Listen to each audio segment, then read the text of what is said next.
Convention endorsed the global forest principles and adopted dash। क्या adopt हुआ था इस कन्वेंशन में? पल्सेस यानी कि दालें।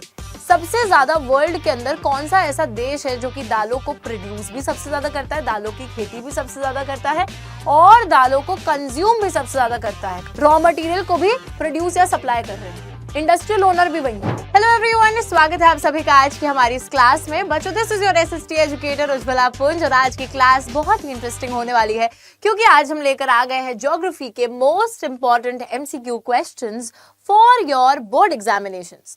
तो जो आपके बोर्ड एग्जामिनेशंस आने वाले हैं 2023-2024 के जो हमारा बैच है उसके बच्चों लिए हमने क्या करा है, हमने ज्योग्राफी के सारे चैप्टर्स में से क्वेश्चंस को ढूंढ ढांड के निकाल के आज हम लेकर आए हैं और बहुत सारे एमसीक्यू क्वेश्चंस को हम लोग आज की क्लास में प्रैक्टिस करने वाले हैं। प्रैक्टिस करने का यही मतलब होने वाला है कि आप लोगों को अपने साथ एक कॉपी पेन लेके बैठना होगा। एक एक क्वेश्चन जो कि मैं यहाँ पर बताती जाऊंगी, आप उसका आंसर अपने हिसाब से लिखते जाएंगे और फिर मैं आपको बताती जाऊंगी कि क्या आप लोगों ने जो आंसर लिखा है वो सही था या गलत था। ठीक है, सो आज एक तरीके से हमारे सारे के सारे चैप्टर्स की रिवीजन भी होने वाली है। बहुत से क्वेश्चंस की हम लोग इस सेशन के थ्रू प्रैक्टिस भी कर लेंगे और साथ ही में बच्चों हमें ये भी पता चल जाएगा कि एग्जाम पॉइंट ऑफ व्यू से कितने ज्यादा हम लोग पानी में है या नहीं है। ठीक है, तो अभी हम लोग फिलहाल अपनी क्लास को शुरू करने वाले हैं, फिलहाल हम अपनी क्लास को स्टार्ट करने वाले हैं। लेकिन स्टार्ट करने से पहले एक और चीज आप लोगों को शायद ये नहीं पता होगा कि हम लोग जो हमारे मल्टीपल चॉइस क्वेश्चंस है उसको एक तरीके से क्यों वो करना चाहते हैं। ठीक है, प्रैक्टिस क्यों करना चाहते हैं? बिकॉज जो सेक्शन ए हमारे बोर्ड एग्जामिनेशंस का आता है उसके अंदर सारे के सारे आपके एमसीक्यू क्वेश्चंस ही तो आते हैं, है ना। So there is a major chunk of our board examinations जिसको हम इजीली स्कोर कर सकते हैं और वो मेजर चंक हमारे एमसीक्यू क्वेश्चंस का है। देखो, जिसमें चांस है वो तो पूरे नंबर बटोरने ही बटोरने हैं। जैसे मेरे को क्या लगता है, हमेशा बोर्ड एग्जाम्स के अंदर आपके पास एमसीक्यू क्वेश्चंस में और मैप वर्क में बहुत ज्यादा चांस होता है मार्क्स को स्कोर करने का, जिसको हम कहीं ना कहीं लीनियंटली ले जाते हैं, मिस आउट कर देते हैं और हमेशा जो है लॉन्ग क्वेश्चंस के पीछे भागते रहते हैं। ठीक है, लॉन्ग क्वेश्चंस भी पढ़ने हैं, शॉर्ट क्वेश्चंस भी पढ़ने हैं, हर चीज करनी है, बट जहां पर पूरा चांस है मार्क्स को बटोरने का उस चीज को तो बिल्कुल ही नहीं छोड़ना है। ठीक है, तो चलिए फिलहाल अभी जो है अपने इस क्विज को स्टार्ट कर लेते हैं, फटाफट से स्टार्ट कर लेते हैं। क्वेश्चन नंबर 1 जो है आप लोगों के सामने आने वाला है। फटाफट से मैं इस क्वेश्चन को पढ़ दूंगी, आप लोग अपनी कॉपी में आंसर लिखेंगे। ABCD में से जो भी आपको लगता है आंसर, आप सिर्फ ऑप्शन लिख देना, फिर मैं आपको बताऊंगी कि क्या आपका ऑप्शन सही है या गलत है। तो यहाँ पर क्वेश्चन पूछा जा रहा है कि in which of the following states is overgrazing responsible for land degradation. इनमें से भारत का कौन सा राज्य है जहां पर ओवरग्रेजिंग के कारण जमीन खराब हो रही है, लैंड डिग्रेड हो रहा है। बच्चों, ओवरग्रेजिंग क्या होती है? जब आप अपने भेड़ बकरियों को चारा चरवाने के लिए लेकर जाते हो लेकिन जरूरत से ज्यादा चारा वो चर लेते हैं, है ना, तो दैट इज ओवरग्रेजिंग। तो ओवरग्रेजिंग किस स्टेट के अंदर रिस्पॉन्सिबल है फॉर लैंड डिग्रेडेशन? फटाफट से बताइए। Jharkhand and Odisha, Madhya Pradesh and Rajasthan, Punjab and Haryana या फिर केरला एंड तमिलनाडु। ABCD में से आप लोगों को अपने ऑप्शन सिलेक्ट करने हैं। फटाफट से ABCD में से लिख दीजिए क्या है करेक्ट आंसर और फिर आई विल टेल यू कि इज इट राइट और is it wrong. All right, फटाफट से, जल्दी से।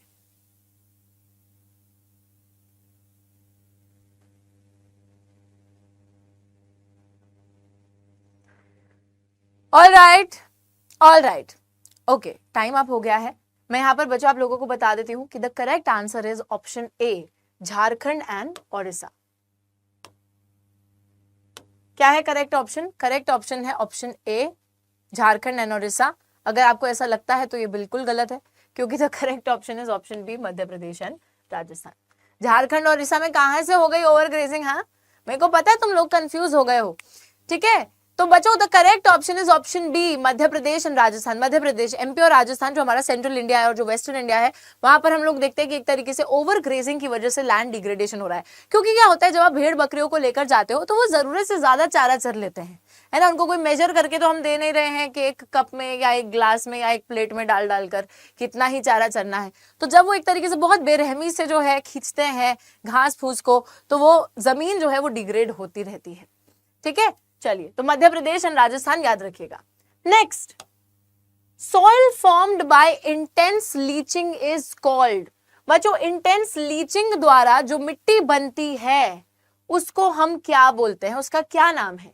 Alluvial soil, red soil, laterite soil या फिर डेजर्ट सॉइल? ABCD में से तुमको जवाब देना है कि इंटेंस लीचिंग द्वारा कौन सी मिट्टी जो है वो बन रही है, फटाफट से मुझे बता दो, A, B, C या D में से। और फिर मैं तुम्हें बताऊंगी, एक तो मुझे पता है कि तुम लोगों को यह भी नहीं पता होगा कि लीचिंग क्या होती है, राइट? तो लीचिंग के बारे में भी बताऊंगी और आंसर भी बताऊंगी, लेकिन फटाफट से आई होप सभी ने मार्क कर लिया है कि आंसर क्या है। लेट मी डिस्कस, ठीक है? So the correct answer here is option C. Option C यानी कि लैटेराइट सॉइल, ठीक है बच्चों? जो लैटेराइट सॉइल है वो इंटेंस लीचिंग, बहुत जो इंटेंस लीचिंग होती है उससे फॉर्म होता है। अब तुम्हें याद होगा लैटेराइट सॉइल जो है लैटर वर्ड से ड्राइव करा गया है, जिसका मतलब होता है ब्रिक, ईंट। तो हमारे लैटेराइट सॉइल का बिल्कुल ईंट जैसा टेक्सचर होता है, बड़ी मतलब खुरदुरी सी मिट्टी होती है, ज्यादा उपजाऊ नहीं होती है, ज्यादा फर्टाइल नहीं होती है, प्लस इंटेंस लीचिंग से बनी है। Now what is leaching? होता क्या है, जब बच्चों आपकी बहुत तेज बारिश के कारण टॉप सॉइल की जो लेयर है, ऊपरी जो परत है वो वॉश ऑफ हो जाती है, ठीक है? तो ऊपरी लेयर जो है, जो थोड़ी फर्टाइल लेयर है, वो वॉश ऑफ हो गई है due to the intense rainfall, तो उसी को हम लीचिंग बोलते हैं, ठीक है? बहुत तेज बरसात की वजह से टॉप सॉइल की जो फर्टाइल लेयर है वो हट गई है, अब जो है नीचे की सॉइल की लेयर रह गई है जो कि उतनी ज्यादा फर्टाइल नहीं है, और दैट इज द रीजन की लैटेराइट सॉइल की फॉर्मेशन होती है, जो कि काफी खुरदुरी और ज्यादा फर्टाइल मिट्टी नहीं है। याद रखिएगा इस चीज को। नाउ नेक्स्ट क्वेश्चन पे आ जाते हैं। नेक्स्ट क्वेश्चन क्या है? आई होप आप अपने जो है टिक मार्क या क्रॉस मार्क मारते चले जा रहे हो, जितने क्वेश्चन सही कर रहे हो या गलत कर रहे हो, ठीक है? एंड में देखना क्या स्कोर बनता है आपका। नेक्स्ट क्वेश्चन आ गया है, forests and wastelands belonging to both private individuals and the government are known as। बच्चों ऐसे जंगल, ऐसे वेस्टलैंड्स जो कि इंडिविजुअल्स, प्राइवेट इंडिविजुअल्स को भी बिलोंग करते हैं और गवर्नमेंट को भी बिलोंग करते हैं, इनको क्या बोला जाता है? Sacred groves, reserved forest, protected forest या फिर अनक्लास्ड फॉरेस्ट? फटाफट से बताइए, जल्दी से ABCD में से आपको सिलेक्ट करना है and I will tell you the answers. फटाफट, जल्दी। हाँ जी, क्या है जवाब? A, B, C या D? आई होप सभी ने मार्क कर लिया है। चलिए तो मैं आपको जवाब भी बता देती हूं बच्चों, इसका जवाब होने वाला है ऑप्शन D, अनक्लास्ड फॉरेस्ट, ठीक है? तो ये अनक्लास्ड फॉरेस्ट होते हैं जो कि प्राइवेट इंडिविजुअल्स और गवर्नमेंट को बिलोंग करते हैं, ठीक है? किसी ना किसी को बिलोंग जरूर कर रहे हैं। नेक्स्ट है question, Which one of the following states has the largest area under permanent forest? बच्चों परमानेंट फॉरेस्ट एरिया कौन से भारत के राज्य में सबसे ज्यादा मौजूद है? फटाफट से मुझे बताओ, जल्दी से मुझे बताओ। बिहार में, केरला में, मध्य प्रदेश में या फिर उत्तर प्रदेश में? तुम्हें सिर्फ जवाब अपना लिखना है ABCD। मैं बताऊंगी कि तुमने करेक्ट लिखा है या गलत लिख दिया है, ठीक है? जल्दी A, B, C या D? फटाफट। Okay, 5 more seconds and I will tell you the answer। 5, 4, 3, 2, 1। Pen छोड़ दीजिए अपना, अभी आंसर नहीं लिखो, ठीक है? अब मैं तुमको बता रही हूं, the correct answer is Madhya Pradesh यानी कि MP। तो MP के अंदर जो टोटल फॉरेस्ट एरिया है, उस टोटल फॉरेस्ट एरिया का एक बहुत बड़ा हिस्सा परमानेंट फॉरेस्ट एरिया है। बच्चों अगर आप लोग भूल गए हैं कि what is the permanent forest area, तो मैं आपको बता देती हूं कि परमानेंट फॉरेस्ट की जब हम बात करते हैं तो परमानेंट फॉरेस्ट एरिया का मतलब होता है हमारा रिजर्व्ड प्लस दी प्रोटेक्टेड फॉरेस्ट एरिया। रिजर्व्ड और प्रोटेक्टेड मिलाकर बनता है परमानेंट फॉरेस्ट एरिया। और सबसे ज्यादा किस स्टेट में परमानेंट फॉरेस्ट एरिया मौजूद है? मध्य प्रदेश में मौजूद है, ठीक है? चलिए ओके, नेक्स्ट क्वेश्चन को आंसर देने के लिए तैयार हो जाइए बच्चों। ये क्वेश्चन बहुत ही ज्यादा सिंपल है। अगर तुमने ढंग से जो है लैंड रिसोर्सेज का डिस्ट्रीब्यूशन पढ़ा था तो तुम्हें ये चीज जरूर पता होगी। लैंड यूटिलाइजेशन का अगर तुमने टॉपिक पढ़ा है तो ये चीज पक्का पता होगी। क्वेश्चन है, land which is left uncultivated for more than 5 agricultural years is known as culturable wasteland, barren land, pasture land या फिर फैलो लैंड? बच्चों ऐसी जमीन जहां पर बिना खेती किए उसको मिनिमम 5 या 5 से ज्यादा साल तक छोड़ दिया गया है, मतलब छू नहीं रहे हैं, वहां खेती बाड़ी कुछ नहीं कर रहे हैं हम, ठीक है? तो ऐसी जमीन को क्या बोला जाता है? Culturable wasteland, barren land, pastures या फिर फैलो लैंड? फटाफट से मुझे बताइए ABCD में से। ऑप्शन सिलेक्ट कीजिए ABC या D। फटाफट से उसको लिख दीजिए और मैं तुमको जवाब देने वाली हूं कि क्या जवाब होने वाला है, ठीक है? जल्दी all right, all right, time is up, time is up. अब मैं आंसर देने वाली हूं बच्चों। तो यहां पर इसका आंसर होने वाला है हमारा कल्चरेबल वेस्टलैंड। तो ये हमेशा याद रखिएगा, एक ऐसा लैंड एरिया जिसको मिनिमम 5 या 5 से ज्यादा साल तक ऐसे खाली छोड़ दिया है, वहां कोई खेती बाड़ी नहीं की जा रही है, तो इसको कल्चरेबल वेस्टलैंड बोलते हैं। ऑलराइट, चलिए नेक्स्ट क्वेश्चन पे आ जाते हैं। आई होप सही सही जवाब दे रहे हो, नहीं भी दे रहे तो कोई दिक्कत नहीं है। देखो यार, अगर हम सही जवाब नहीं भी देते तो एटलीस्ट हमें पता चलता है कि हम इस चीज में कंफ्यूज थे। तो एट द एंड पता क्या होगा इस सेशन के, तुम्हें अपनी गलतियां पता चलेंगी और तुम उन गलतियों को कभी फिर रिपीट नहीं करोगे। So it's a very good thing. इंसान को अपनी गलतियां एक्सेप्ट करनी आनी चाहिए, ठीक है। तो जितना ज्यादा एक्सेप्ट करोगे उतना ही बढ़िया तरीके से जो है तुम लाइफ में आगे बढ़ोगे यार, तुम्हें वो गलतियां याद रहेंगी, you will never repeat them, I hope so. चलिए नेक्स्ट क्वेश्चन है, Which one of the following is the main cause of land degradation in Punjab? अब बच्चों हम जरा पंजाब जो राज्य है हमारा उसकी बात कर रहे हैं, और वहां पर जो जमीन खराब हो रही है, लैंड डिग्रेडेशन हो रहा है, उसका रीजन क्या है? हम लोगों ने अभी देखा था कि मध्य प्रदेश और राजस्थान के अंदर ओवर ग्रेजिंग एक रीजन था। अब पंजाब के अंदर क्या रीजन है, तुम लोग मुझे एबीसीडी में से बताओगे। एबीसीडी में से देख लो, क्योंकि यहाँ पर इंटेंस कल्टीवेशन हो रहा है, बहुत ज्यादा खेती हो रही है, क्योंकि यहाँ डिफोरेस्टेशन हो रहा है, पेड़ों को काटा जा रहा है, क्योंकि यहाँ पे ओवर इरिगेशन हो रही है, जो हमारी फसल है उसको बहुत ज्यादा पानी प्रोवाइड किया जा रहा है, या फिर यहाँ पर भी ओवर ग्रेजिंग हो रही है, भेड़ बकरियां बहुत ज्यादा चारा जो है चरती जा रही हैं। तो what is the reason? A B C D, फटाफट से आप लोग मुझे बताएंगे and I will tell you the answer to this. Alright, फटाफट, जल्दी जल्दी। हाँ जी, ऑलराइट, ओके, क्या है आंसर? चलिए तो मैं आपको बच्चों आंसर्स दे देती हूं। The answer here is over irrigation. Over irrigation एक बहुत मेजर रीजन है जिसकी वजह से पंजाब में लैंड डिग्रेड हो रहा है। अब समझो कैसे। यार आप सभी को पता है कि पंजाब एक ऐसा स्टेट है जो कि एक एग्रीकल्चरली प्रॉस्पेरस स्टेट है, मतलब वहां पे खेती बाड़ी जो है बहुत ज्यादा की जाती है। अब क्योंकि ज्यादा खेती बाड़ी करी जा रही है, बहुत सारे लोग फार्मर्स हैं, उन सभी को प्रॉफिट कमाना है। सो प्रॉफिट कमाना है तो ज्यादा से ज्यादा प्रोडक्शन करनी है। ज्यादा से ज्यादा प्रोडक्शन करने के चक्कर में फसलों में पानी डाल देते हैं, इतना ज्यादा पानी डाल देते हैं जिसकी जरूरत नहीं है। अब बच्चों जिसकी वजह से ऑब्वियसली सॉइल भी खराब हो रहा है, जमीन भी खराब हो रही है, everything is getting destroyed. Alright, so over irrigation is the main reason. Next question, rooftop rain water harvesting system in Rajasthan is known as. बच्चों आप सभी को पता है रूफटॉप रेन वाटर हार्वेस्टिंग का क्या मतलब है, कि हमारी छत है, ठीक है, घर है, ये बहुत ही बढ़िया से बचपन में बनाते थे ना हम लोग, हाँ ऐसा जो घर है, ठीक है। तो राजस्थान के अंदर पूछा जा रहा है कि जैसे ऊपर बारिश का पानी पड़े छत पे, है ना, और यहीं से फिर जो ऐसे पाइप अटैच होती है और पानी को स्टोर कर दिया जाता है, तो इस पर्टिकुलर सिस्टम को क्या बोला जाता है? Rooftop rain water harvesting system, जहां पे बारिश के पानी को प्रिजर्व करके, कंजर्व करके रखा जा रहा है राजस्थान के अंदर, उसका नाम क्या है? हम लोगों ने वाटर रिसोर्सेज के चैप्टर में अलग अलग रेन वाटर हार्वेस्टिंग सिस्टम्स की बात करी है, जो अलग अलग जगहों पे इस्तेमाल करे जाते हैं, बट राजस्थान के अंदर बेसिकली सिस्टम का नाम क्या है? गुल्स, कुल्स, टंकाज या फिर नन ऑफ द अबव। फटाफट से आप लोग मुझे बताएंगे what is the name of the rain water harvesting system in Rajasthan, जल्दी जल्दी, हाँ फटाफट। All right guys, let me tell you कि यहां पर obviously we know tanka system is the name of the system, rooftop rain water harvesting system, जो कि राजस्थान में प्रैक्टिस किया जाता है। आई होप आप लोगों ने यही जवाब दिया होगा, वेरी सिंपल इट वाज। चलो नेक्स्ट पे आ जाते हैं। Next question is, in which of the following states black soil is predominantly found? कौन से भारत के राज्य में बहुत अधिक मात्रा में काली मिट्टी पाई जाती है?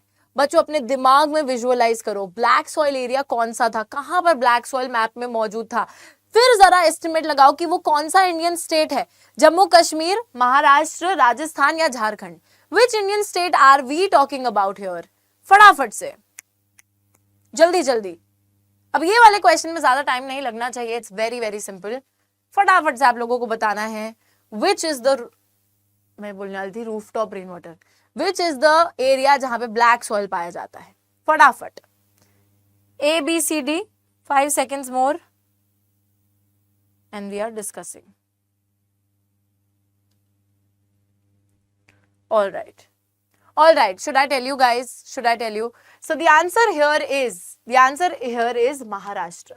आप सभी को पता है बच्चों, जो ब्लैक सॉइल है वो हमारे डेक्कन ट्रैप बसाल रीजन जो है वहां पर पाया जाता है। वहां पे कौन सा स्टेट है?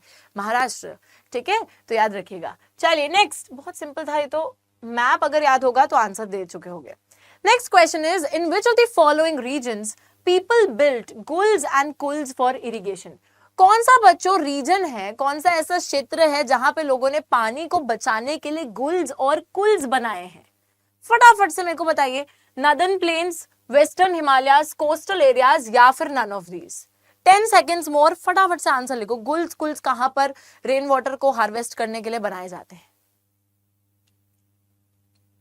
ओके, ऑल राइट, आंसर मैं दे देती हूं और फिर मैं बताती हूं कि गुल्स और कुल्स हैं क्या। बच्चों आंसर तुम्हारा है वेस्टर्न हिमालयस। इसके पीछे का लॉजिक समझ लो। हिमालयस की बात क्यों हो रही है? क्योंकि यार गुल्स और कुल्स होते क्या है बेसिकली, जैसे ऐसे हिल टॉप है, उस हिल टॉप में तुमने ऐसे सॉर्ट ऑफ एक गड्ढा सा बना दिया। ठीक है, गड्ढा सा बना दिया, बारिश का पानी आएगा, इसके अंदर वो स्टोर हो जाएगा और बाद में इस पानी का इस्तेमाल कर लिया जाएगा। तो जाहिर सी बात है कि गुल्स और कुल्स का जो स्ट्रक्चर है वो पहाड़ों पर ही बन सकता है और इसी वजह से वेस्टर्न हिमालयस में इसका यूज करा जाता है to conserve the rain water. All right, चलिए अगले प्रश्न पे आगे बढ़ते हैं। आई होप बच्चे जो है अभी तक सही आंसर दिए जा रहे हैं। अपने मार्क्स को कैलकुलेट करने के लिए तैयार रहना एंड ऑफ द सेशन में। और बच्चों याद रखेगा, टोटल क्वेश्चंस 50 हैं, तो तुम्हारे जितने भी नंबर बनेंगे वो आउट ऑफ 50 बनेंगे। ठीक है, आउट ऑफ 50 बनेंगे, तो तुम्हारे जितने नंबर बनते हैं सेशन के एंड में, जब इस सेशन खत्म हो जाएगा उसके बाद कमेंट सेक्शन में लिखना मत भूलना। और यार देखो, जो भी नंबर बने ना ईमानदारी से लिख देना। ऐसे मत करना कि चीटिंग कर लो कि मैम हम टोटल 50 on 50 लिख दे। अगर 50 on 50 सही में बना है तो लिख देना, लेकिन अगर जो भी नंबर बना है उसको लिख देना, क्योंकि मेरे को सच्चाई पसंद है। मेरे को ये नहीं पसंद कि टॉपर कौन है और वो कौन है बच्चा जिसके कम नंबर आ रहे हैं। मुझे बस इतना पसंद है कि कौन सच्चा है। और मेरे आगे तो झूठे बन जाओगे, भगवान को सब देख रहा है, भगवान को सब पता है। ठीक है, तो इसलिए सही नंबर लिखना। चलो नेक्स्ट क्वेश्चन है, बक्सा टाइगर रिजर्व की जब हम बात करते हैं तो ये कौन से इंडिया के स्टेट में सिचुएटेड है? कहां पर है बक्सा tiger reserve? Madhya Pradesh, waste Bengal, Gujarat या फिर ओडिशा? ABCD में से तुमको जवाब देना है। बड़ा ही फैक्चुअल सा क्वेश्चन है, इसमें कोई एक्सप्लेनेशन की भी जरूरत नहीं है। जल्दी से ABCD में से बता दीजिए। 5 seconds more and I will tell you the answer. All right, ठीक है, so the correct answer here is West Bengal. बच्चों याद रखिएगा कि बक्सा टाइगर रिजर्व वेस्ट बंगाल में सिचुएटेड है। Next question is, the Rio convention endorsed the global forest principles and adopted dash। क्या अडॉप्ट हुआ था इस कन्वेंशन में? For achieving sustainable development in the 21st century। Agenda 20, agenda 21, agenda 19 या फिर agenda 22।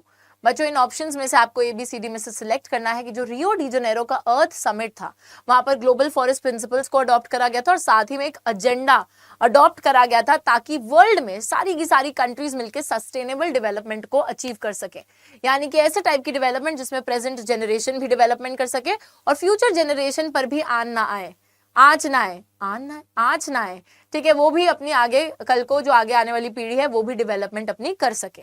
ठीक है, तो कंजर्व करके रिसोर्सेज को चलना, all of that sustainable development को अचीव करने के लिए कौन सा एजेंडा जो है उसको अडॉप्ट करा गया था?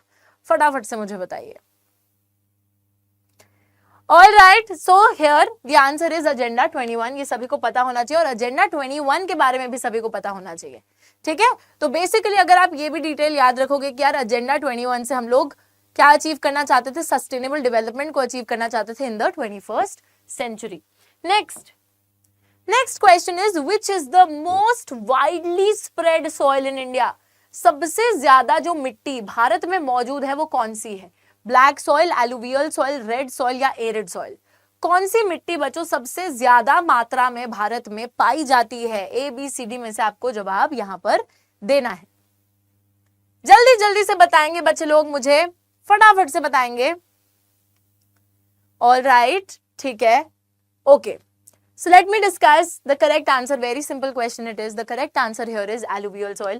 बच्चों अगर आप लोगों ने रिसोर्सेज एंड डेवलपमेंट चैप्टर में जो सॉइल वाला टॉपिक है वहां पर अगर मैप को देखा होगा हल्का सा भी, जहां पे सारे सॉइल टाइप्स के बारे में बताया गया है, तो आपको पता होगा कि जो एलुवियल सॉइल है it is the most widely spread soil. सबसे ज्यादा फैली हुई मिट्टी है भारत के अंदर. क्यों है ऐसा? आप लोगों को पता है कि हमारी जो 3 मेजर रिवर सिस्टम्स है ना, 3 मेजर रिवर सिस्टम्स कौन से हैं? गंगा, इंडस और ब्रह्मपुत्र. तो उन तीनों की ही जो नदियां आ रही हैं, इधर से उधर बह रही हैं, वो अपने साथ काफी सेडिमेंट्स वगैरह, ये सारी चीजें, मिट्टी, कंकड़ पत्थर, ये सब चीजें लेकर आती है और वो डिपॉजिट कर देती हैं. उसी से ही हमारा एलुवियल सॉइल बना है. और तभी जो है एलुवियल सॉइल एक तरीके से सबसे ज्यादा मोस्ट वाइडली स्प्रेड सॉइल है ऑल ओवर इंडिया और काफी फर्टाइल भी होता है. Very nice. चलो next. When the top soil is washed away, it is called. जब बच्चों जो टॉप सॉइल होता है यानी कि मिट्टी की ऊपरी सतह होती है, मिट्टी की ऊपरी लेयर होती है, और जब वो वॉश ऑफ हो जाती है पानी के बहाव से, तो उसको क्या बोला जाता है? जैसे कि अगर मैं बोलूं कि ये ना ऐसे यहाँ पे ऊपर मिट्टी थी, पानी आया और अपने साथ लेयर को, एक पूरी लेयर को बहाकर लेकर चला गया, तो क्या बोलते हैं हम उसको? पूरी मिट्टी की ऊपरी सतह को बहाकर लेकर चला गया. क्या बोला जाता है उसको? कौन सा इरोजन होता है वो? Sheet erosion, layer erosion, part erosion या फिर फ्लैट इरोजन? कौन सा इरोजन होता है? जल्दी जल्दी से मुझे बताएंगे यहाँ पे सारे के सारे लोग. ऑल राइट, ABCD में से जवाब देना है. ठीक है, चलो. Yes, so I will tell you the correct answer is option A, sheet erosion. क्योंकि यार देखो, इस चीज से याद रखो कि टॉप सॉइल जो है, जो सबसे टॉप लेयर है सॉइल की, वो पूरी पानी के बहाव से वॉश ऑफ हो गई. एक शीट की शीट जो है बह गई. That is why it is known as sheet erosion. ठीक है, चलिए next. The running water cuts through the clay soils and make deep channels that are known as dash. बच्चों तेज पानी आ रहा है और दलदल, ये सपोज करो, ठीक है. क्वेश्चन का मतलब क्या है पहले उसको समझना काफी ज्यादा जरूरी है आंसर पे कूदने से पहले. बोला जा रहा है cuts through clay soil. Clay soil क्या होती है? बड़ी ऐसे गिलगिल सी जो मिट्टी होती है ना, दलदल सी, तो गिलगिली सी मिट्टी, दलदली सी मिट्टी जो होती है, जब उसमें पानी तेज बहाव से बहने आया तो क्ले सॉइल ऐसे बीच में उसको कट करते हुए पानी चला गया. ठीक है, एंड उससे जो है डीप चैनल्स बन गए पानी के, ऐसे मिट्टी जो है और उसमें डीप चैनल्स बन गए. तो इस पर्टिकुलर चीज को क्या बोला जाता है? कौन सा इरोजन है ये? ट्रिब्यूटरीज, रिवीन्स, गलीज या ड्रेन्स? क्या क्या फॉर्म हुआ है इससे पर्टिकुलरली? बताइए जल्दी जल्दी से ABCD में से. This is very simple. इस पर्टिकुलर चीज को ना गली इरोजन बोला जाता है.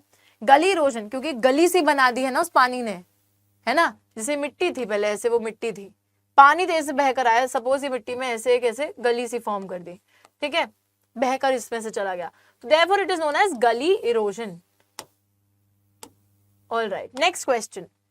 Which of the following is located in the state of Rajasthan? बच्चों हमारा जो वेस्टर्न स्टेट है राजस्थान, वहां पे इनमें से कौन सी चीज लोकेटेड है? Corbett national park, Bandhavgarh national park, Periyar tiger reserve या फिर Sariska wild life sanctuary? ABCD में से आप लोगों को यहाँ पर जवाब देना है.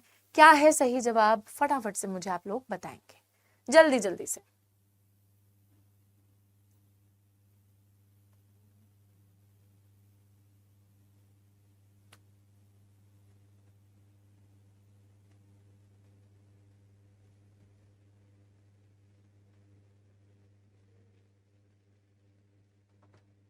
ऑल राइट, डिस्कस कर लेते हैं. The correct answer here is Sariska wild life sanctuary. I hope बच्चों आप लोगों ने ऑप्शन डी ही यहाँ पे आंसर दिया होगा. नेक्स्ट क्वेश्चन पे चलते हैं. नेक्स्ट क्वेश्चन है reserved and protected forest are also refer to as.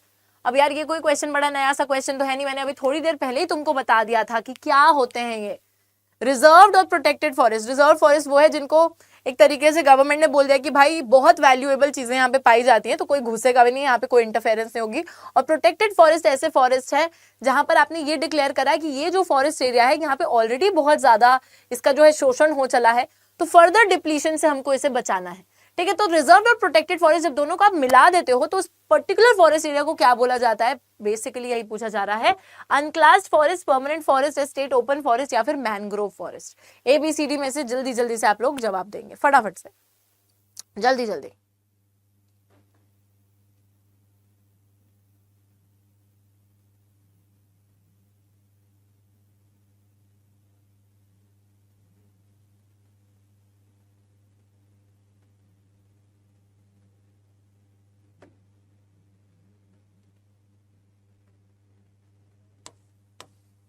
ठीक है ना, सही जवाब दिया है option B, permanent forest estate.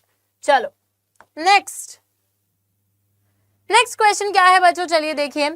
Next question is which of the following conservation strategies do not directly involve community participation? इनमें से कौन सी कंजर्वेशन स्ट्रैटेजी है जिसमें कम्युनिटी का पार्टिसिपेशन यानी कि जो समाज है उसका हिस्सा लेना जरूरी नहीं है? जॉइंट फॉरेस्ट मैनेजमेंट जिसको हम JFM बोलते हैं, बीज बचाओ आंदोलन, चिपको मूवमेंट या फिर demarcation of the wild life sanctuaries. किस चीज में एक पूरे समूह का, समाज का हिस्सा लेना जरूरी नहीं है? ऐसी कौन सी कंजर्वेशन तकनीक है, यहाँ पे कौन सी स्ट्रैटेजी है? जल्दी से मुझे ABCD में से बताइए, बहुत ज्यादा सिंपल है, बहुत ही ज्यादा। कम्युनिटी एंड कंजर्वेशन वाला टॉपिक पढ़ा था, राइट? तो आपको पता होगा कि इनमें से कौन सी ऐसी चीजें हैं जिसमें सही में कम्युनिटी का पार्टिसिपेशन चाहिए, है ना, और कौन सी ऐसी नहीं है जिसमें नहीं चाहिए, वही तो बताना है कि जिसमें नहीं चाहिए। ऑल राइट, ओके, क्या है correct answer? Is option D, demarcation of the wild life sanctuaries. अब यार तुमने वाइल्ड लाइफ सेंचुरीज को डीमार्केट करके रख दिया कि यार ये पर्टिकुलर एरिया एक वाइल्ड लाइफ सेंचुरी है, तो उसमें कोई कम्युनिटी की हिस्सेदारी नहीं चाहिए। बल्कि अगर मैं जॉइंट फॉरेस्ट मैनेजमेंट की बात करूं तो वो कम्युनिटी पार्टिसिपेशन पे बेस्ड है। चिपको मूवमेंट जो है, जहां पे पूरी कम्युनिटी जाके पेड़ से चिपक गई थी कि इसको काटने नहीं देंगे, है ना। बीज बचाओ आंदोलन में भी कम्युनिटी की जरूरत है, बट वाइल्ड लाइफ सेंचुरी को डीमार्केट कर देना कि ये particular area wild life sanctuary, वहां पे कम्युनिटी की जरूरत नहीं है। Next, in India, jhuming, which is a primitive form of cultivation, is called बेवाड़ और Dahiya in which Indian state? Odisha, Chhattisgarh, Andhra Pradesh या फिर मध्य प्रदेश। तो यार यहाँ पे सिंपली ये पूछा जा रहा है कि इंडिया के अंदर जो झूमिंग है, झूमिंग क्या है? हमारा प्रिमिटिव फॉर्म ऑफ कल्टिवेशन है। प्रिमिटिव फॉर्म ऑफ कल्टिवेशन का मतलब जानते हो ना तुम लोग, यानी कि एक पुराने तौर तरीके से जो खेती करी जाती है उसी का फॉर्म है, जिसको बेवाड़ और दहिया भी बुलाया जाता है। कौन से स्टेट्स में बुलाया जाता है ये बताना है। ओडिशा में बुलाया जाता है बेवाड़ दहिया के नाम से झूमिंग को, छत्तीसगढ़ में बुलाया जाता है, आंध्र प्रदेश में बुलाया जाता है या मध्य प्रदेश में बुलाया जाता है? कहां पे बुलाया जाता है? जल्दी जल्दी।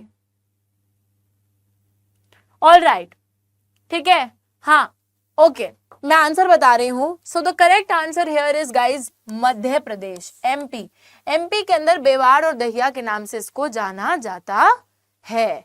ठीक है, किसको? झूमिंग को, जिसका और क्या नाम है? देखो यार, हम लोगों ने पढ़ा था प्रिमिटिव फार्मिंग। प्रिमिटिव फार्मिंग का क्या मतलब था? एक ऐसी खेती, एक ऐसी फार्मिंग जो कि पुराने तौर तरीकों से करी जाती है, पुराने टूल्स, पुराने मेथड्स को यूज करके करी जाती है, फैमिली लेबर की मदद से करी जाती है, जहाँ पे इरिगेशन पे भी आप लोग बारिश पर डिपेंडेंट होते हो, नेचर पर डिपेंडेंट होते हो कल्टीवेशन करने के लिए। प्रिमिटिव फार्मिंग के अंदर ही बच्चों हमने पढ़ा था शिफ्टिंग कल्टीवेशन के बारे में, शिफ्टिंग कल्टीवेशन जिसको हम लोग स्लैश एंड बर्न एग्रीकल्चर के नाम से भी जानते हैं,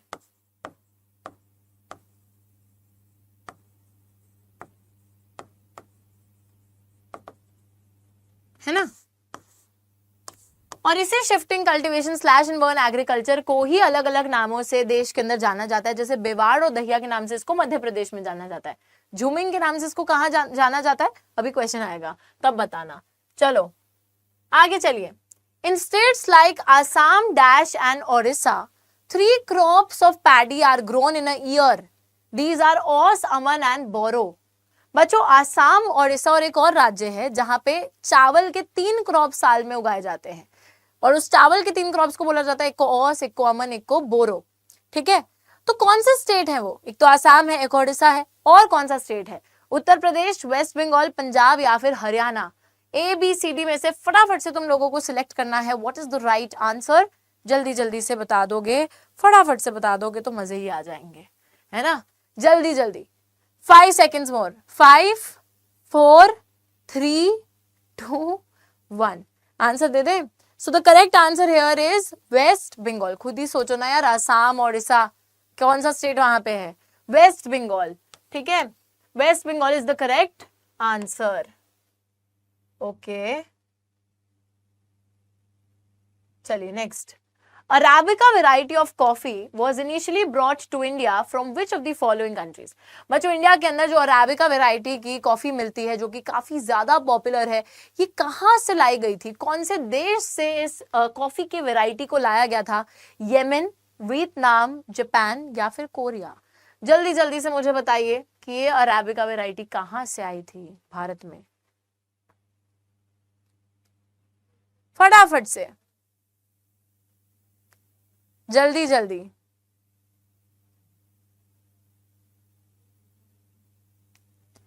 ऑल राइट, ठीक है। So the correct answer is Yemen. Yemen से ये कॉफी की वैरायटी लाई गई थी भारत में, ठीक है, याद रखिएगा। क्या याद रखेंगे? येमेन को याद रखेंगे। चलिए next. Dash is the largest producer as well as consumer of pulses in the world। बच्चों, पल्सेस वो पल्स वाली टॉफी की बात नहीं हो रही है, पल्सेस यानी कि दालें। सबसे ज्यादा वर्ल्ड के अंदर कौन सा ऐसा देश है जो कि दालों को प्रोड्यूस भी सबसे ज्यादा करता है, दालों की खेती भी सबसे ज्यादा करता है और दालों को कंज्यूम भी सबसे ज्यादा करता है, खाता भी सबसे ज्यादा है, खरीदता भी सबसे ज्यादा है? कौन सा ऐसा देश है? फटाफट से मुझे आप लोग बताएंगे ABCD में से सिलेक्ट करके। ब्राजील, USA, चाइना या फिर इंडिया? जल्दी जल्दी जल्दी जल्दी, फटाफट फटाफट। All right all right all right all right all right. So यहां पर the correct answer is definitely India. बच्चों, इंडिया जहां पे वर्ल्ड में सबसे ज्यादा वेजिटेरियंस पाए जाते हैं। आप सभी को पता है कि अगर मैं वेजिटेरियंस की बात करूं, सबसे ज्यादा कहां है?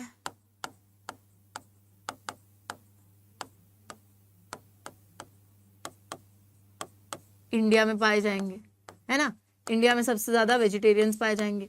और ये जो वेजिटेरियंस इंडिया में पाए जाते हैं, हमें ये भी बात पता होगी कि ये जो वेजिटेरियंस इंडिया में पाए जाते हैं बच्चों, इन वेजिटेरियंस की डाइट में प्रोटीन कहां से आएगा?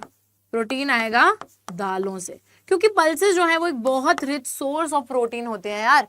दैट इज द रीजन कि हम लोग जो वेजिटेरियंस है इंडिया के अंदर, जो कि इतनी ज्यादा मात्रा में मौजूद है, वो दालों को बहुत ज्यादा हद तक कंज्यूम करते हैं, ठीक है। तो यही बात है, pulses are a very major source of protein in the vegetarian diet and that is why India के अंदर, क्योंकि इतने ज्यादा वेजिटेरियंस है, so we are the largest consumer and the largest producer of pulses। all right, चलो okay, कहाँ आगे चलते हैं, नेक्स्ट क्वेश्चन पे आ जाते हैं। कॉफी कल्टीवेशन की बात कर लेते हैं। कॉफी कल्टीवेशन सबसे पहले कहां पर इंट्रोड्यूस करी गई थी? इंडिया में। भारत के अंदर कौन सा ऐसा क्षेत्र है, कौन सी ऐसी जगह है जहां पर कॉफी की कल्टीवेशन, कॉफी की खेती को इंट्रोड्यूस किया गया था? हिमालयाज में, अरावली हिल्स में, गारो हिल्स में या फिर बाबा बुदान हिल्स में? ABCD में से तुमको सिलेक्ट करना है कि कॉफी कल्टीवेशन कहां पर इंट्रोड्यूस करी गई थी। फटाफट से मुझे बता दीजिए, ABC या D, जल्दी जल्दी। ऑल राइट, फटाफट से बच्चों मुझे बता दो कहां पर इंट्रोड्यूस की गई थी कॉफी की कल्टीवेशन, जल्दी जल्दी से लिखकर। एंड आई होप तुम स्कोर का अपने काउंट रख रहे हो, ठीक है। नहीं तो लास्ट में कर लेना काउंट, टिक टिक क्रॉस क्रॉस, है ना, क्रॉस क्रॉस को हटाकर टिक टिक वालों को जोड़कर। यहाँ पर मैं अब तुम्हें आंसर बता दूं, बहुत ही सिंपल है यार, बड़ा फैक्चुअल सा क्वेश्चन है, ज्यादा दिमाग लगाने की जरूरत नहीं है। पता है तो पता है, नहीं पता है तो नहीं पता है। Option D, Baba Budan hills was the area in India जहां पर सबसे पहले कॉफी की कल्टीवेशन को इंट्रोड्यूस करा गया था। Next question, which of the following, again a very very factual question, which of the following is known as the golden fiber? बच्चों, गोल्डन फाइबर किसको बोला जाता है? कॉटन, जूट, हेम्प या सिल्क? फटाफट से ABCD में से तुमको सिलेक्ट करना है। 10 more seconds I will give you and then I will tell you the answer to this question। फटाफट से मुझे बता दीजिए, जल्दी जल्दी। Okay okay okay,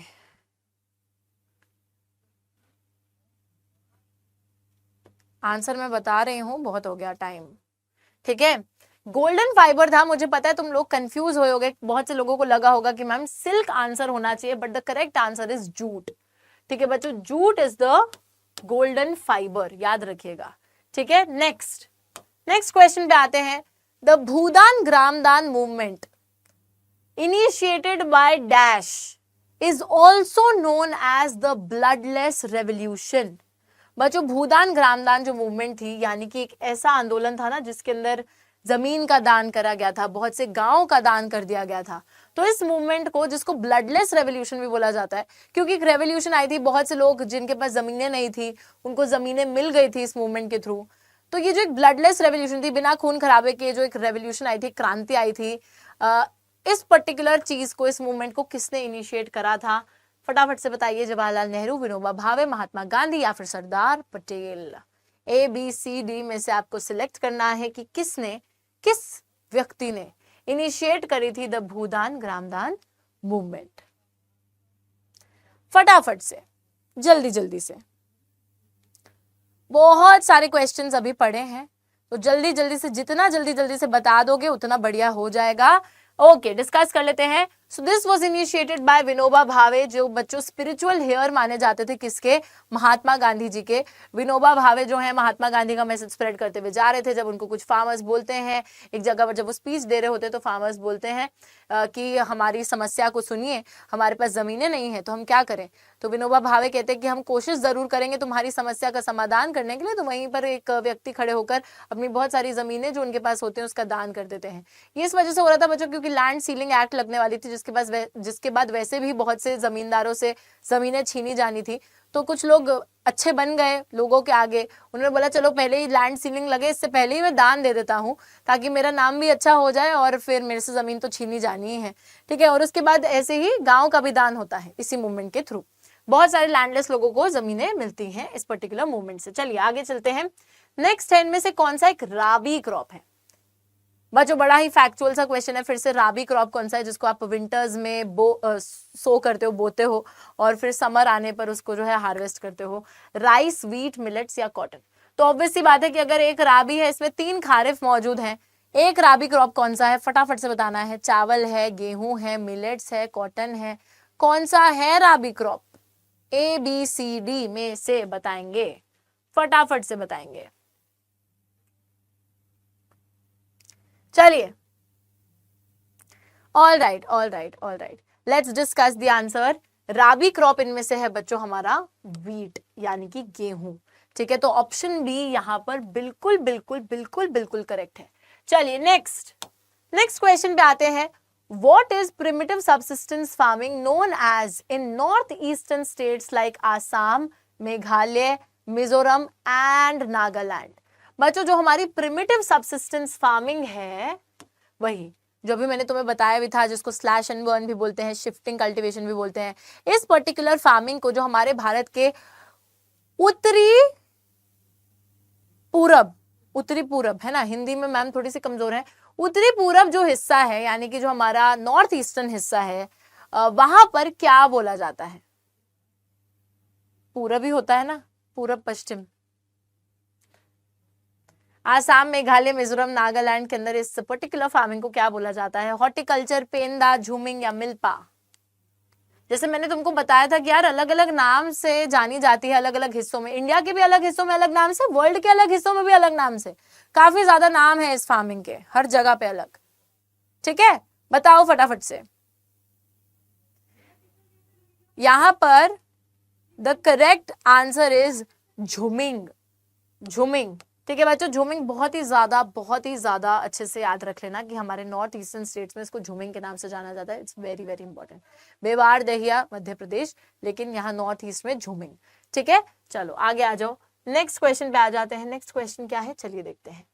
India is the largest producer as well as the consumer of which of the following crops? 5 second दे रही हूँ, फटाफट से बता दो। ये ऑलरेडी हम लोग क्वेश्चन कर चुके हैं, so it should not take a lot of time. तुम्हें ऑलरेडी इसका आंसर पता है, जल्दी से मुझे बता दो कौन से क्रॉप के हम लार्जेस्ट प्रोड्यूसर और कंज्यूमर है। फिर से रिपीट हो गया है, कोई दिक्कत नहीं है, बट अभी करा था ना, तो पता होना चाहिए आंसर।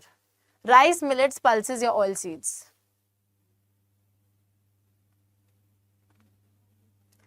ए, बी, सी या डी बच्चे? बहुत सिंपल। क्या है answer? The answer is option C, pulses, यानी कि दालें। ठीक है, दालें इज द करेक्ट ऑप्शन। चलो नेक्स्ट पे आ जाते हैं। Which crop is use for both food as well as fodder?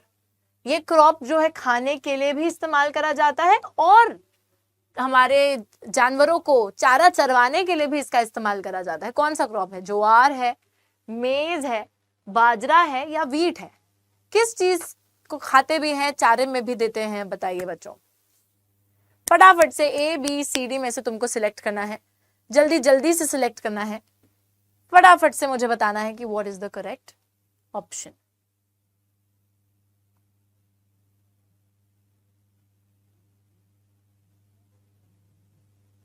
चलो, alright, let me tell you the answer. The answer is definitely option B, maize. Maize यानी कि बच्चों जो आपका भुट्टा होता है, ठीक है, कॉर्न, तो उससे लोग भी खाते हैं उसको चारे में भी इस्तेमाल किया जाता है। ठीक है, चलिए नेक्स्ट क्वेश्चन में आ जाते हैं। नेक्स्ट क्वेश्चन क्या है? Which one of the following non-conventional sources of energy is harnessed in the Parvati Valley near Manikaran in Himachal Pradesh? बच्चों, हिमाचल प्रदेश में मणिकरण है और मणिकरण के पास में एक वैली है जिसका नाम है पार्वती वैली। और पार्वती वैली में एक ऐसा सोर्स ऑफ एनर्जी है, नॉन कन्वेंशनल, एक नए तरीके का सोर्स ऑफ एनर्जी है जिसको इस्तेमाल किया जा रहा है। क्या आप बता सकते हैं कि वो कौन सा सोर्स ऑफ एनर्जी है? टाइडल एनर्जी है, जियोथर्मल एनर्जी है, विंड एनर्जी है या फिर सोलर एनर्जी है? ए, बी, सी, डी में से आपको यहाँ पर ऑप्शंस में से सिलेक्ट करना है कि ए, बी, सी या डी। फटाफट, जल्दी जल्दी जल्दी जल्दी जल्दी जल्दी। ऑल राइट, ठीक है, यहां पे बच्चे लोग आंसर बता देती हूँ क्योंकि उसकी एक एक्सप्लेनेशन की भी जरूरत है। 5 सेकेंड्स मोर, सोच लो थोड़ा सा। टाइडल एनर्जी है, जियोथर्मल है, विंड है या सोलर है? आप सभी को पता है। सबसे पहले तो एक एक पार्ट जो है मेरे को लगता है कि उसको समझने की जरूरत है क्वेश्चन के अंदर। नॉन कन्वेंशनल का मतलब है जो नए सोर्सेज ऑफ एनर्जी है ना, जिसमें ज्यादा पोल्यूशन नहीं हो रहा है, जो कि आप हार्नेस कर सकते हो, नेचुरली हार्नेस कर सकते हो, जो कि लंबे समय तक चलेंगे। नए सोर्सेज ऑफ एनर्जी हैं जैसे कि solar, wind energy, tidal energy, geothermal energy. तो ये सारे हमारे non conventional sources of energy हैं। उसी में से बच्चों अगर जिस एरिया की बात करी जा रही है, यहाँ पर अगर हम देखें तो कौन से नॉन कन्वेंशनल सोर्स का इस्तेमाल हो रहा है? तो it is the geothermal energy. Geothermal energy का बच्चों मतलब होता है energy that is derived from the interior of the earth. Energy that is being derived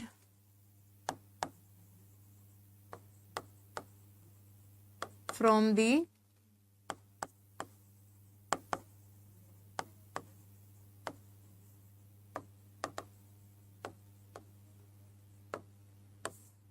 अर्थ के इंटीरियर से जिस एनर्जी को हम लोग डिराइव कर रहे हैं दैट इज जियोथर्मल एनर्जी। और बच्चों एक तरीके से क्या होता है ना, हमारा जो नीचे ग्राउंड वाटर होता है वो काफी गर्म हो जाता है अर्थ के गर्म होने की वजह से। अर्थ का इंटीरियर बहुत गर्म है, उसकी वजह से ग्राउंड वाटर बहुत गर्म हो जाता है। ग्राउंड वाटर गर्म होकर जो अर्थ के छोटे छोटे क्रैक्स होते हैं क्रस्ट के, उसके थ्रू जो है भाप बनकर ऊपर निकलने लगता है और उसी भाप से जो एनर्जी जनरेट होती है उसको हम जियोथर्मल एनर्जी बोलते हैं। चलिए नेक्स्ट क्वेश्चन पे आ जाते हैं। राबी क्रॉप्स की यहाँ पे बात हो रही है। राबी क्रॉप्स का आपको बताना है कि यार जो राबी क्रॉप्स होते हैं क्या होता है इनके साथ? These are sown in winter, इनको विंटर में बोया जाता है। गर्मियां आने पे इनको जो है इनकी फसल काटी जाती है, हार्वेस्ट करा जाता है। सोन ड्यूरिंग रेनी सीजन, बारिश के मौसम के दौरान इनको बोया जाता है और विंटर में हार्वेस्ट करा जाता है। इनको गर्मी में बोया जाता है, विंटर में हार्वेस्ट करा जाता है, या फिर नन ऑफ द अबव। तो फटाफट से आपको मेरे को ये बताना है कि राबी क्रॉप्स का क्या हिसाब है, बताओ।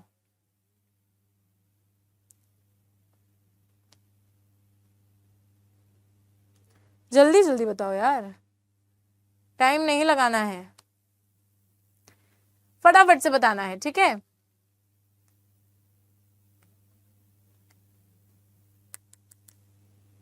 ऑल राइट, चलिए let me tell you the answer. The answer is that they are sown in winter and they are harvested in summer.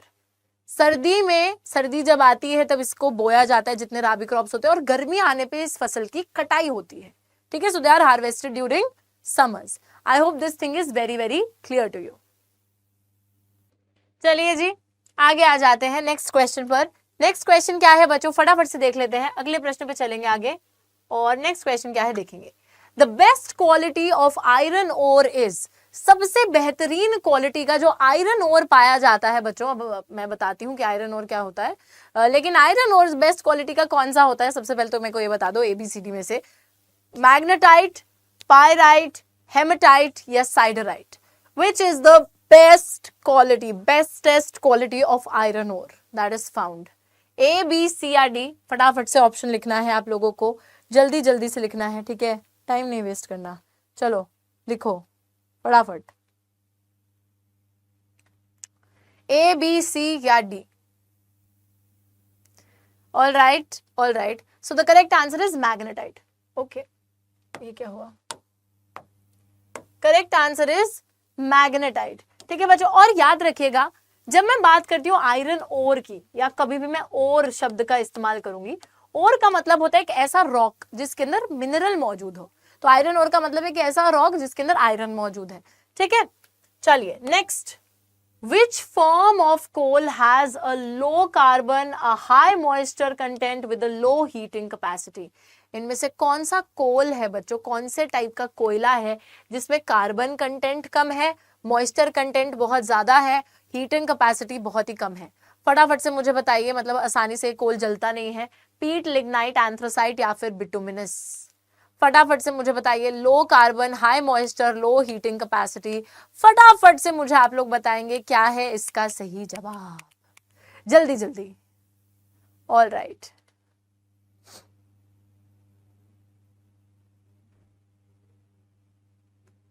ठीक है, let's discuss it guys. All right, so the correct answer here is पीट। एक हद तक lignite भी ठीक हो सकता है, क्योंकि लिग्नाइट का भी यही हिसाब है कि लिग्नाइट में भी काफी कम कार्बन होता है, मॉइस्चर कंटेंट ज्यादा होता है, हीटिंग कैपेसिटी कम होती है। बट अगर सबसे खराब कोयले की बात करें तो वो है पीट, ठीक है। उसके बाद थोड़ा सा बेहतर लिग्नाइट हो जाता है, बट अगर आपने देखो लिग्नाइट भी आंसर दिया है तो आप करेक्ट मार्क कर लो, पीट भी आंसर दिया तो करेक्ट मार्क कर लो, ठीक है। यहाँ पे थोड़ा सा कंफ्यूजन है क्योंकि दोनों ही कोयले काफी खराब है, बट सबसे ज्यादा खराब तो पीट है ना, लेकिन इसलिए पीट को पीट दो। चलो नेक्स्ट है, विच one of the following is largely derived from ocean water. इनमें से कौन सा ऐसा मिनरल है जिसको हम ओशन वाटर से डिराइव करते हैं, ओशन वाटर से ऑब्टेन करते हैं, बॉक्साइट, मैग्नीशियम, गोल्ड या फिर mica. So which mineral is derived from the ocean water, फटाफट से मुझे आप लोग बताएंगे, जल्दी जल्दी से आप लोग मुझे इसका आंसर देंगे, जल्दी जल्दी। अलग अलग तरीके से जो है मिनरल्स पाए जाते हैं ना, तो ओशन वाटर में कौन सा पाया जा रहा है मुझे बता दो फटाफट।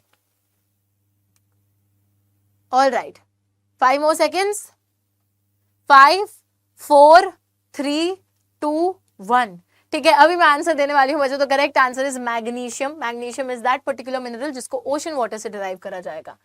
नेक्स्ट आ जाते हैं नेक्स्ट क्वेश्चन पे। First successful cotton textile mill कहां पर इस्टेब्लिश किया गया था बच्चों, अब इसमें ज्यादा टाइम नहीं लगाना है। आप सभी को पता है सबसे पहला जो कॉटन टेक्सटाइल मिल था जहां पे कॉटन के कपड़े बनने चालू हुए थे, कहां पर इस्टेब्लिश किया गया था यार, दिल्ली में, विशाखापट्टनम में, चेन्नई में या फिर बॉम्बे यानी कि मुंबई में। सबको पता होना चाहिए ये तो, है कि नहीं। क्या है करेक्ट आंसर, जल्दी जल्दी से मुझे आप लोग बताएंगे फटाफट से ABCD में से कि what is the correct option, A, B, C और D। चलिए, all right guys, let me discuss. The correct answer is definitely Mumbai and Bombay, मतलब पहले बॉम्बे बोलते थे, हम मुंबई बोलते हैं। तो यहीं पे सबसे पहला सक्सेसफुल कॉटन टेक्सटाइल मिल बनाया गया था। बहुत ही फैक्चुअल क्वेश्चन, अगेन जल्दी से इसका आंसर देना है जितनी जल्दी हो सके। क्वेश्चन में पूछा जा रहा है कि which one of the following cities is known as the electronic capital of India. इनमें से कौन सी भारत की सिटी है जिसको भारत का इलेक्ट्रॉनिक कैपिटल बोला जाता है, श्रीनगर, नोएडा, बेंगलुरु या फिर पुणे। ABCD में से आपको जो है यहाँ पर बच्चे लोग जवाब देना है, कौन सी सिटी है, इलेक्ट्रॉनिक कैपिटल बुलाते हैं इसको, जल्दी से एक और हिंट देती हूँ, इस पर्टिकुलर सिटी के अंदर IT हब है, और एक और चीज़ है, यहाँ पे ट्रैफिक चलता नहीं है, लोग बड़े परेशान हैं, यहाँ पर कैब के फेयर भी बहुत ज़्यादा हैं, लोग जो है एक जगह से दूसरी जगह 15 मिनट का जहाँ का रास्ता होता है 1 घंटा लग जाता है उनको पहुँचते पहुँचते। कौन सी जगह है ये? Very very simple, it is definitely option C, Bengaluru. ठीक है, अगर सही जवाब दिया है तो लगा लो एक टिक मार्क। नेक्स्ट क्वेश्चन है, small scale large scale industries को किस बेसिस पे क्लासिफाई करा जाता है? बच्चों, जब मैं बोल रही हूँ कि ये इंडस्ट्री स्मॉल स्केल है, ये इंडस्ट्री लार्ज स्केल है, किस बेसिस पे मैंने उसको क्लासिफाई करा है कि भाई तू स्मॉल स्केल है या तू लार्ज स्केल है? मतलब कि देखो, अगर मैं किसी को बोल रही हूँ कि तो हाइट में कम है या तू हाइट में लंबा है, तो बेसिस क्या है? हाइट है ना, हाइट के बेसिस पे लंबा छोटा बोल रही हूँ। लेकिन वहीं पे अगर मैं यहाँ पे बोल रही हूँ कि स्मॉल स्केल और लार्ज स्केल, तो किस बेसिस पे बोल रही हूँ? कैपिटल इन्वेस्टमेंट पर के बेसिस पे, ओनरशिप के बेसिस पर, मेन रोल क्या है उस इंडस्ट्री का इस बेसिस पर, या फिर रॉ मटेरियल कहां से आ रहा है इस बेसिस पर? किस बेसिस पे स्मॉल स्केल या लार्ज स्केल मैंने उसको दर्जा दिया है? बताओ मुझे जल्दी जल्दी। चलिए, ऑल राइट, ठीक है ठीक है ठीक है, चलिए इसका जो है जवाब दे देते हैं बच्चों। यहां पर the correct answer is definitely capital investment. यार कि मैंने कितना पैसा लगाया है, अगर मैंने 1 करोड़ या 1 करोड़ से कम पैसा लगाया है तो वो डेफिनेटली स्मॉल स्केल है, और अगर 1 करोड़ से ज्यादा पैसा लगाया है तो वो लार्ज स्केल इंडस्ट्री कहलाएगा। ठीक है, तो कैपिटल इन्वेस्टमेंट के बेसिस पे स्मॉल स्केल लार्ज स्केल। आपको अगर याद हो, हम लोग ओनरशिप के बेसिस पे क्या बोलते थे कि public private joint sector cooperative sector. Main role के बेसिस पे क्या बोलते थे कि मेन रोल क्या है उसका, क्या वो एक तरीके से एक बेसिक इंडस्ट्री है, कंज्यूमर इंडस्ट्री है, ठीक है वो सब। और सोर्स ऑफ रॉ मटेरियल के बेसिस पे एग्रो बेस्ड, मिनरल बेस्ड, तो ये सारे अलग अलग बेसिस होते थे इंडस्ट्रीज को क्लासिफाई करने के। पर यहां पर जो पूछा गया उसके बेसिस पे कैपिटल इन्वेस्टमेंट आंसर होना चाहिए। Next next next next question क्या है, देखिए, which of the following industries is in the private sector? इनमें से कौन सी इंडस्ट्री प्राइवेट सेक्टर को बिलोंग करती है? TISCO, Tata iron and steel, भेल की बात करें तो Bharat heavy electricals limited, SAIL की बात करें तो steel authority of India limited, या फिर नन ऑफ द अबव? जल्दी से बताइए। ABCD में से बच्चों तुम्हें चूज करना है, ABCD में से तो चूज कर ही सकते हो, जल्दी जल्दी करो और मुझे बताओ।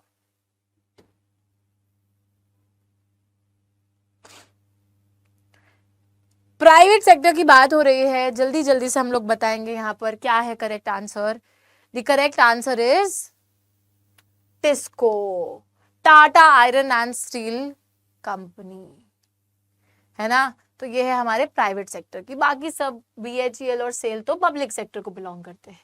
Next question, on the basis of the character of raw material and finish product the iron and steel industry belongs to which category? बच्चों, अगर हम आयरन और स्टील इंडस्ट्री की बात कर रहे हैं तो उसके रॉ मटेरियल और फिनिश प्रोडक्ट के बेसिस पे वो कौन सी कैटेगरी में फॉल करेगी? क्या वो एक हेवी इंडस्ट्री है, क्या वो एक मीडियम इंडस्ट्री है, क्या वो एक लाइट इंडस्ट्री है, या क्या वो एक पेरिशेबल गुड्स की इंडस्ट्री है? मुझे बताइए। टाटा आयरन एंड स्टील पे पहुंच गए। आयरन एंड स्टील इंडस्ट्री की बात हो रही है। आयरन और स्टील इंडस्ट्री को अगर तुम देखो, इसके रॉ मटेरियल और फिनिश प्रोडक्ट को अगर तुम कंपेयर करते हो तो वो कौन सी कैटेगरी में फॉल करता है?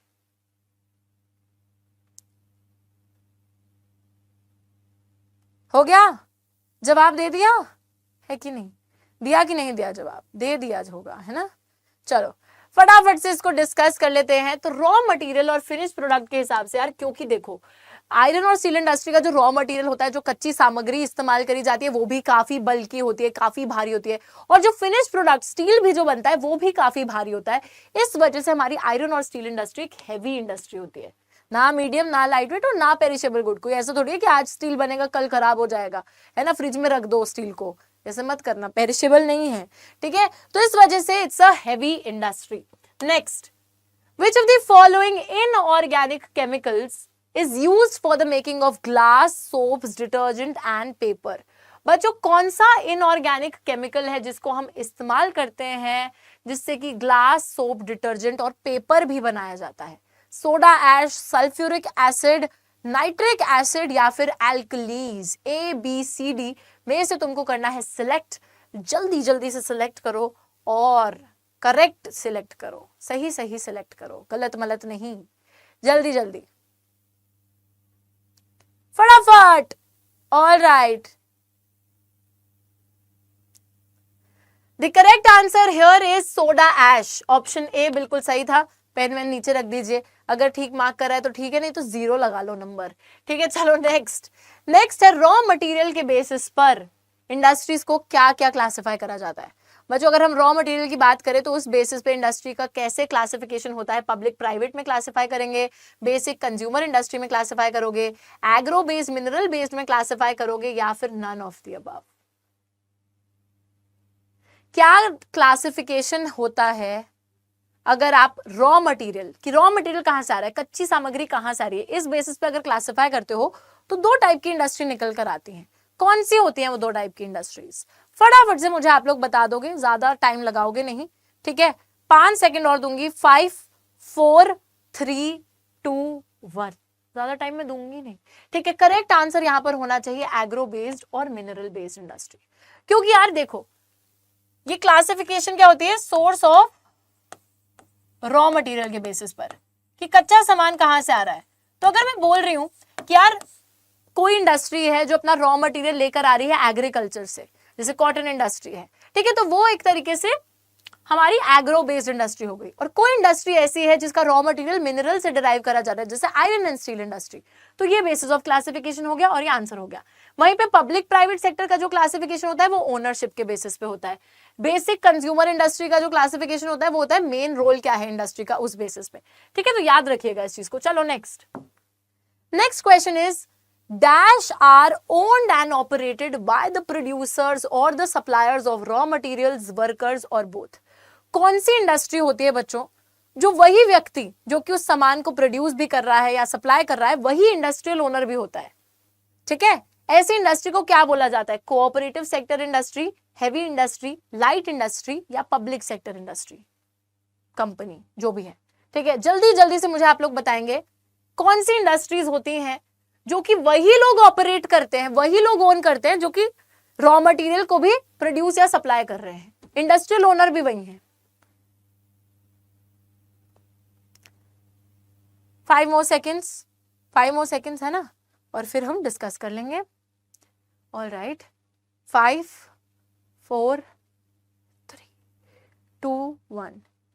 आंसर क्या है? Cooperative sector industry. Cooperative sector, जैसे सपोज अगर मैं गन्ना उगा रही हूँ या गन्ने को सप्लाई कर रही हूँ और मैं फिर शुगर इंडस्ट्री को भी ओन कर रही हूँ, so that is like a cooperative sector. All right, next, dash is the only industry in the country which is self reliant, complete in the value chain, यानी कि जहां पे रॉ मटेरियल से लेके हाईएस्ट वैल्यू एडेड प्रोडक्ट तक बनता है। कौन सी इंडस्ट्री है वो? Agriculture industry, textile industry, light industry या हेवी इंडस्ट्री? बच्चों बेसिकली क्वेश्चन में ये बोला जा रहा है कि भारत के अंदर इकलौती एक ऐसी इंडस्ट्री है जो कि कच्चे सामान से लेकर हर स्टेज पे वैल्यू एडिशन करती रहती है और फिनिश प्रोडक्ट तक बनाती है। कौन सी इंडस्ट्री है वो? वैल्यू चेन में कंप्लीट है। ऑल राइट, फटाफट से मैं इसको डिस्कस जरूर करना चाहूंगी। ठीक है, यहां पर करेक्ट आंसर होना चाहिए हमारी टेक्सटाइल इंडस्ट्री, यानी कि बच्चों वो इंडस्ट्री जो कपड़ा बनाती है। अब कैसे आप बोलोगे how is it complete, how do you से कि it is complete in the value chain? क्या बोलते हैं हम लोग कि इट इज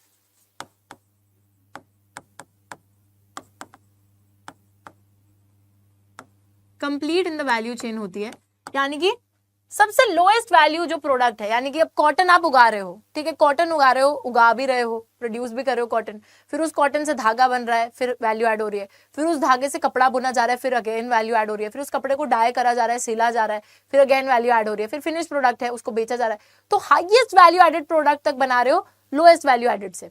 कंप्लीट है पूरे वैल्यू चेन में टेक्सटाइल इंडस्ट्री। नेक्स्ट देखते हैं हम लोग यहाँ पर question. First jute mill was set up in 1859। सबसे पहला जूट मिल सेटअप करा गया था 1859 रिशरा में, जो कि किसके पास लोकेटेड है? मुंबई के पास लोकेटेड है, चेन्नई के पास लोकेटेड है, कोलकाता के पास लोकेटेड है या फिर सूरत के पास लोकेटेड है? सबसे पहला जूट मिल 1859 रिशरा में सेटअप करा गया, which is located near Bombay, Chennai, Kolkata या सूरत। फटाफट से आप लोग मुझे बताएंगे कहां पर ये फर्स्ट जूट मिल लोकेटेड है। जल्दी जल्दी।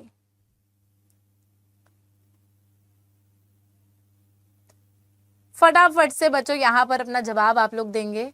और क्या सही जवाब दिया है आप लोगों ने? चलिए डिस्कस कर लेते हैं। बहुत ही फैक्चुअल क्वेश्चन अगेन, कोलकाता के पास। तो आपको पता ही है यार, जितना भी हमारा जूट प्रोड्यूसिंग एरिया है वो सारा वेस्ट बंगाल के आसपास लोकेटेड है। जूट इंडस्ट्री है वो भी वेस्ट बंगाल के आसपास ही लोकेटेड है। और यही बात है, और क्या है। ठीक है, तो इस वजह से पहला जूट मिल भी हमारा रिश्रा में सेटअप करा गया था, विच इज नियर कोलकाता। चलिए, 60% ऑफ आर शुगर मिल्स, बच्चों शुगर इंडस्ट्री जो है 60% जो शुगर मिल्स है, शुगर जो इंडस्ट्री है वो कहाँ पे लोकेटेड है? उत्तर प्रदेश बिहार में, बिहार वेस्ट बंगाल में, कर्नाटक उत्तर प्रदेश में, या कर्नाटक और मध्य प्रदेश में? फटाफट से आपको जवाब देना है कि किधर किधर जो है 60% of our sugar mills in India are located. ABCD में से जवाब देना है फटाफट, जल्दी जल्दी से जवाब देंगे अपना। और यहां पर मैं भी आपको जवाब दूंगी। क्या है जवाब? तो 60% जो हमारे शुगर मिल्स है they are located in option A, Uttar Pradesh and Bihar, यहां पे लोकेटेड है। ठीक है, चलिए जी आगे आ जाइए। नेक्स्ट क्वेश्चन, अंत पे आते जा रहे हैं, अपने मार्क्स को टैली करने के लिए तैयार हो जाओ। नेक्स्ट क्वेश्चन है, इंडिया डैश डिपॉजिट, इंडिया में किस चीज के deposits mainly Amarkantak plateau, Maikal hills और प्लेटू रीजन जो है बिलासपुर कटनी का, वहां पे पाए जाते हैं? किस चीज के डिपॉजिट्स इन जगहों पे पाए जाते हैं बच्चों? आपको सिंपली इतना बताना है, क्या वो बॉक्साइट डिपॉजिट्स हैं, क्या वो आयरन ओर के डिपॉजिट्स हैं, क्या वो स्टील के डिपॉजिट्स हैं, या फिर क्या वो मैंगनीज के डिपॉजिट्स हैं? ABCD में से आपको सिलेक्ट करना है कि what is the correct answer to this. फटाफट से आप लोग बताएंगे मुझे जल्दी जल्दी से। ठीक है, फटाफट।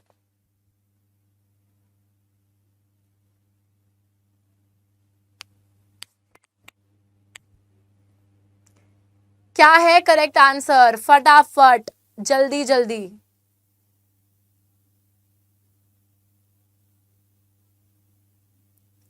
चलिए, ऑल राइट गाइस, यहां पर let us discuss the answer. The answer is option A, bauxite. Bauxite के जो डिपॉजिट्स हैं mainly Amarkantak plateau, Michael hills और प्लेटू रीजन जो है बिलासपुर कटनी का, वहां पर पाए जाते हैं। नेक्स्ट क्वेश्चन पे आ जाते हैं। Majority of India petroleum production, majorly जो इंडिया का पेट्रोलियम प्रोडक्शन होता है, पेट्रोल का प्रोडक्शन होता है, वो कहां पे होता है? मुंबई हाई, आसाम, गुजरात, या फिर नन ऑफ द अबव? फटाफट से बच्चों, again it's a very very factual question. आप लोगों को जवाब देना है कि कहां पर हमारा पेट्रोलियम प्रोडक्शन होता है। ABCD में से आपको सिलेक्ट करना है, फटाफट से आपको सिलेक्ट करना है। ठीक है, I will give you the answer. So 5 more seconds. 5 4 3 2 1। सबसे ज्यादा इंडिया का जो पेट्रोलियम प्रोडक्शन होता है वो होता है मुंबई हाई का जो रीजन है वहां पर। ठीक है, तो ऑप्शन ए यहाँ पे बिल्कुल बिल्कुल बिल्कुल बिल्कुल करेक्ट ऑप्शन है। चलिए नेक्स्ट पे आ जाते हैं। नेक्स्ट क्वेश्चन क्या है देख लेते हैं। Where do the minerals occur in the sedimentary rocks? Sedimentary rocks जो होते हैं, सेडिमेंटरी जो पत्थर होते हैं बच्चों, उसके अंदर मिनरल्स कहां पे अकर करते हैं? क्या वो बेड्स में पाए जाते हैं, क्या वो लोड्स में पाए जाते हैं, क्या वो वेन्स में पाए जाते हैं, क्या वो ओर में पाए जाते हैं? किस तरीके से अकर करते हैं सेडिमेंटरी रॉक्स के अंदर minerals? This is something that you have to tell me. फटाक से बता दो। ठीक है, जल्दी जल्दी से मुझे बता दो ताकि मुझे भी पता चल जाए और मैं भी तुम्हें बता दूं। ठीक है, तो फटाफट से ABCD जल्दी जल्दी से लिख लीजिए, किस में अकर करते हैं, सोच लो एक बारी। 5 सेकंड का और टाइम ले लो and I will tell you the answer. ठीक है, so now I will tell you कि where do they occur in sedimentary rocks? The correct answer is beds. अब आप बोलेंगे मैम सेडिमेंटरी रॉक पे बेड लगा होता है? नहीं बच्चों, बेड्स का मतलब है कि जैसे एक सेडिमेंटरी रॉक है उसके अंदर ना इस तरीके से ऐसे लेयर्स, इस ऐसे बेड्स में अकर करेंगे। तो लोगों को क्या करना पड़ेगा, ऐसे जो है खोद वोद के जाना पड़ेगा नीचे, रैट होल माइनिंग करनी पड़ेगी और बेड्स में जो ये मिनरल्स मौजूद हैं इनको निकालना पड़ेगा। ठीक है, तो they are found in beds. Next, which is the finest iron ore? I think this question is again repeated. सबसे बढ़िया क्वालिटी का आयरन ओर कौन सा होता है? पर आपको पता है ना कि वैसे हम इसका आंसर बता ही देते हो, आपको पता ही है। चलो 5 सेकंड और ले लो, मेरे को बता दो, नहीं तो मैं ही तुम्हें बता दूंगी। फाइनेस्ट क्वालिटी का आयरन ओर, सबसे बढ़िया धमाकेदार आयरन ओर कौन सा है? चलिए, तो let me tell you guys, let me tell you कि which is like the finest quality of iron ore that is available to us, and it is definitely magnetite. ठीक है, तो magnetite is the like the finest quality of iron ore. लेकिन अगर हम वैसे देखें कि कमर्शियल पर्पसेस से कौन सा आयरन ओर सबसे ज्यादा यूज होता है, तो वो हेमाटाइट है। ठीक है, हेमाटाइट के रिजर्व्स क्योंकि थोड़े ज्यादा है। नेक्स्ट, बादाम पहाड़ माइंस कहां पर सिचुएटेड है? बादाम पहाड़ माइंस कहां पे है बच्चों, कहां मौजूद है? ओडिशा झारखंड बेल्ट में है, दुर्ग बस्तर चंद्रपुर बेल्ट में है, बलारी चित्रदुर्गा चिकमगलुरु तुमकुरू बेल्ट में है, या फिर महाराष्ट्र गोवा बेल्ट में है? कहां पर है ये बादाम पहाड़ माइंस? फटाफट से मुझे आप लोग बताएंगे जल्दी जल्दी से, कहां पर है बादाम पहाड़ माइंस?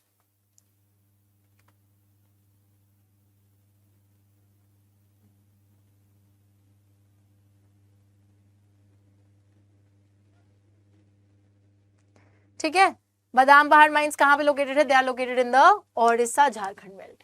चलो next, from which mineral is aluminium obtained? बच्चों एल्यूमिनियम जो हम मेटल है उसको ऑब्टेन कहां से करते हैं? किधर, कौन, किस चीज में वो पाया जाता है? आयरन ओर में पाया जाता है, पायराइट में पाया जाता है, बॉक्साइट में पाया जाता है, या फिर मैंगनीज में पाया जाता है? जल्दी जल्दी से 10 सेकेंड ले दो और मुझे फटाफट से आंसर लिखकर बता दो क्या है, ए बी सी या डी? कौन से मिनरल में एल्यूमिनियम पाया जाता है? जल्दी जल्दी से। तो ये तुम्हारी प्रैक्टिस हो रही है, कौन सा चैप्टर है ये? मिनरल्स एंड एनर्जी रिसोर्सेज, इसकी भी प्रैक्टिस चल रही है। ठीक है, सबकी हो गई, सारे हमने चैप्टर्स कवर कर लिए हैं। Forest wild life, resources and development, हमारा agriculture, water resources, minerals and energy resources, manufacturing industries, हर चैप्टर को कवर करा है। चलो, एल्यूमिनियम कहाँ से ऑब्टेन करा जाता है बच्चों? Just definitely the correct answer is bauxite. तो बॉक्साइट से एल्यूमिनियम को ऑब्टेन करा जाता है क्योंकि bauxite is the ore of aluminium. Aluminium का ओर होता है बॉक्साइट। एल्यूमिनियम के ओर होने का मतलब है कि बॉक्साइट के अंदर ही एल्यूमिनियम मौजूद होता है और उसी से ही फिर एल्यूमिना बनता है और फिर एल्यूमिना से एल्यूमिनियम बनता है। चलिए नेक्स्ट पे आ जाते हैं। ओके, सो हमारे सारे क्वेश्चंस कंप्लीट हो गए हैं बच्चों। टोटल 50 क्वेश्चंस हम लोगों ने अटेम्प्ट कर लिए हैं एंड आई होप कि तुम लोगों ने सही सही जवाब दिए हैं। नहीं दिए तो अब क्या करेंगे? हाँ, हम लोग अब कैलकुलेट करेंगे कि आउट ऑफ 50 क्वेश्चंस हमने कितने सही जवाब दिए हैं। एक दो क्वेश्चंस रिपीट भी हुए थे तो वो तो ग्रेस मार्क्स हैं तुम्हारे लिए, एक दो फ्री के नंबर हैं, चलो वो ले लेना। लेकिन उसके अलावा कितने नंबर तुम्हारे असली में 50 में से आए हैं, मुझे जरूर लिख के बताइएगा कमेंट्स में। मैं एक एक कमेंट को बच्चों पढ़ती हूँ। ये जो सेशन है इसको जरूर लाइक कर दीजिएगा। अगर आप लोगों ने अभी तक चैनल को सब्सक्राइब नहीं करा है तो चैनल को सब्सक्राइब कर दीजिएगा और अपने सारे के सारे 10th के दोस्तों के साथ शेयर कर दीजिएगा, क्योंकि बच्चों शेयरिंग इज केयरिंग। अपने सेल्फिश मत बनना, ठीक है? आप भी अगर जो है अच्छे अच्छे क्वेश्चन प्रैक्टिस कर रहे हो तो अपने दोस्तों तक भी पहुंचाओ, उनको भी चैनल के बारे में बताओ, सबके बारे में बताओ, उनको भी पढ़वाओ। ठीक है, पढ़ो, खुद भी पढ़ो, बोर्ड एग्जाम्स के लिए तैयारी करो। और ऐसे बहुत से सेशंस हम लोग लाते रहेंगे आप लोगों की बोर्ड एग्जाम प्रिपरेशन के लिए। And I will see you guys next time. Take care, stay tuned and bye bye.